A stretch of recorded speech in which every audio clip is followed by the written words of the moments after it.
شهر رمضان الذي أنزل فيه القرآن۔ السلام علیکم ناظرین، امید کرتا ہوں آپ خیریت سے ہوں گے۔ اللہ رب العالمین ہم سب کو اپنے حفظ و امان میں رکھے۔ جیسا کہ اللہ رب العالمین کی توفیق و رحمت سے آج رمضان مبارک کا 18واں روزہ ہے، اور جو ہماری رمضان سیریز کا دوسرا سیشن تھا ہر پارہ کی پہلی آیت کا ترجمہ اور اس کی تفسیر کے حوالہ سے، چونکہ آج 18واں روزہ ہے تو ہم 18ویں پارہ کی پہلی آیت کا ترجمہ اس کی تفسیر جاننے کی کوشش کریں گے۔ سب سے پہلے آپ 18واں پارہ کی پہلی آیت کی تلاوت سماعت فرمائیں۔ اعوذ باللہ من الشیطان الرجیم، بسم اللہ الرحمن الرحیم، قد افلح المؤمنون۔ جی، قد تحقیق، افلح المؤمنون فلاح پا گئے، کامیاب ہو گئے، المؤمنون مؤمن۔ یہ جو آیت ہے سورۃ المؤمنین کی پہلی آیت ہے۔ اس آیت کے بارے میں ایک روایت ملتی ہے سنن ترمذی کی، حضرت عمر رضی اللہ تعالیٰ عنہ اس کو روایت کرتے ہیں کہ رسول اللہ صلی اللہ علیہ وآلہ وسلم پر جب وحی آتی تو جب وحی کی حالت میں آپ ہوتے تو آپ کے چہرے کے پاس سے ایسی آواز آتی جیسے شہد کی مکھیوں کی گنگناہٹ کی آواز آتی ہے، ایسی آواز آپ کے پاس سے آیا کرتی۔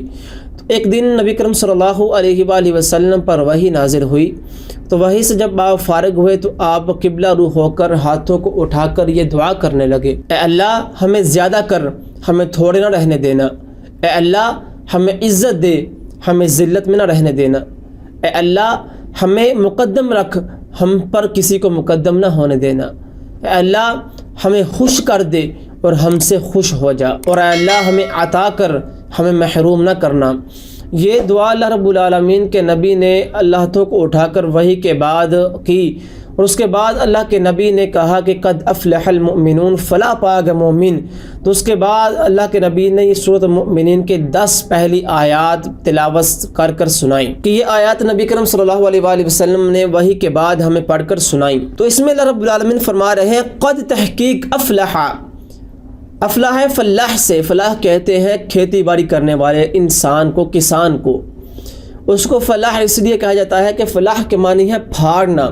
تو جو وہ کھیتی کرنے والا ہے وہ زمین کو پھاڑتا ہے، اس کو اپنی ہل کے ساتھ، اپنے اوزاروں کے ساتھ زمین کو پھاڑتا ہے، تو اس کو فلاح کہا جاتا ہے، کسان کہا جاتا ہے جو زمین کو پھاڑتا ہے۔ تو افلح المؤمنون، فلاح پاگے مومن۔ اب اس 3 الفاظوں کے اندر ایک سمجھنے کا بہت گہرا سمندر ہے۔ اللہ رب العالمین نے قرآن کے اندر بہت سی تفسیر رکھی ہے، بہت سا فہم رکھا ہے کہ انسان اس پر جتنا غور کرے اتنا ہی تھوڑا ہے۔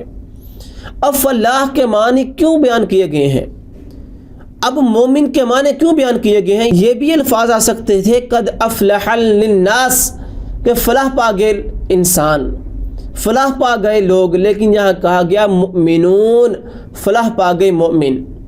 پہلی بات تو یہ کہ کامیاب ہونا اتنا آسان نہیں ہے، کامیاب ہونے کے لیے محنت کرنی پڑے گی، کامیاب ہونے کے لیے خون پسینہ بہانا پڑے گا، کامیاب ہونے کے لیے دن رات ایک کرنی پڑے گی۔ وہ کیسے؟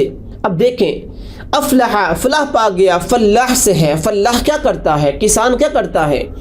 وہ اپنی جزا پانے کے لیے، اپنا پھل پانے کے لیے، اپنا اناج پانے کے لیے، اپنا جو کامیابی پانے کے لیے وہ دن رات اپنے کھیتوں میں کام کرتا ہے، کھیتی باڑی کرتا ہے، زمین کو پھاڑتا ہے، خون پسینہ کرتا ہے، خون پسینہ بہاتا ہے، دن رات اس کی رکھوالی کرتا ہے، دن رات اس کو مختلف انداز کے ساتھ اس میں محنت کرتا ہے، اس میں بیج بوتا ہے، اس کو پھر اگاتا ہے، اس کو پھر کاٹتا ہے، اس کو پھر کہیں جا کر کچھ دیر بعد اتنی انگنت محنت کرنے کے بعد اس کو پھل میسر ہوتا ہے۔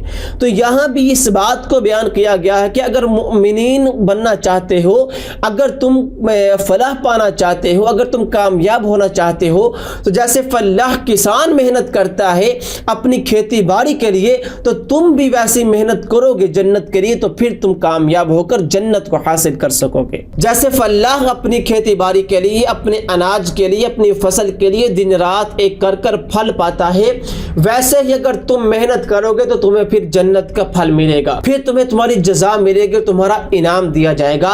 وہی انسان کامیاب ہے جو محنت کر کر جنت کو حاصل کرنے والا ہے. جنت کیسے حاصل کرنی ہے؟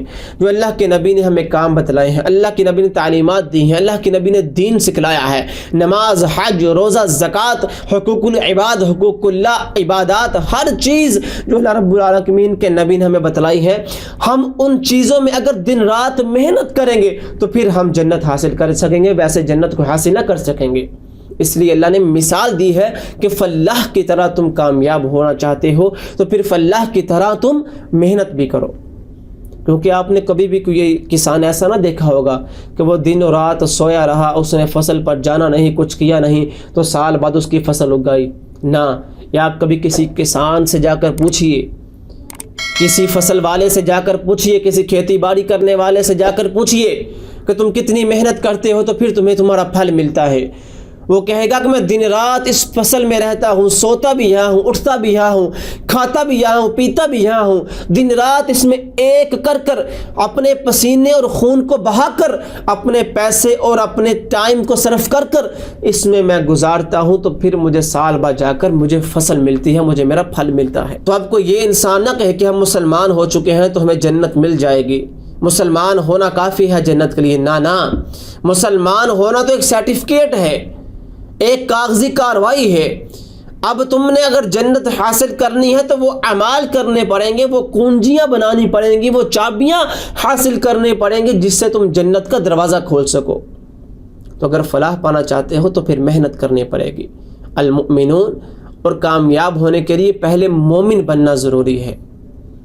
میں نے پہلے بھی کہا, اگر اللہ رب العالمین نے کہا ہوتا کہ قد افلح للناس, کہ فلاح پا گئے انسان, تو پھر ہر انسان یہاں شمار ہو جاتا, کافر بھی, مشرکین بھی, یہود و نصارہ بھی. لیکن اللہ نے کہا کامیاب کون ہو گیا؟ المؤمنون, جو مومن ہے.